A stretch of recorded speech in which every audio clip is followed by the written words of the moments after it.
ഇന്നമ്മ കുറച്ച് ഞണ്ട് വാങ്ങിച്ചിട്ട് വന്നായിരുന്നേ. ഇവിടെ ഞാനും അമ്മയും മാത്രമേ ഞണ്ട് കഴിക്കാറുള്ളൂ. അതുകൊണ്ട് വളരെ കുറച്ച് മാത്രം റോസ്റ്റ് ചെയ്യാമെന്ന് വിചാരിച്ചു. ഒരു ജാറിൽ ഇഞ്ചിയും വെളുത്തുള്ളിയും കുരുമുളകും പെരിഞ്ചീരകവും ചേർത്ത് നല്ലപോലെ അരച്ചെടുത്തായിരുന്നു.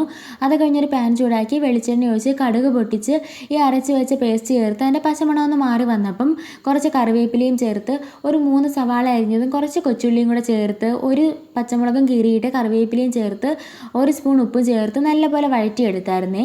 അത് നല്ലപോലെ വഴണ്ട് വന്നപ്പം ഒരു 1/2 സ്പൂൺ മഞ്ഞൾപ്പൊടിയും 1/2 സ്പൂൺ മുളക് പൊടിയും 2 സ്പൂൺ മല്ലിപ്പൊടിയും 1/2 സ്പൂൺ ഗരം മസാലയും ചേർത്ത് നല്ലപോലെ മൂപ്പിച്ചെടുത്തായിരുന്നു.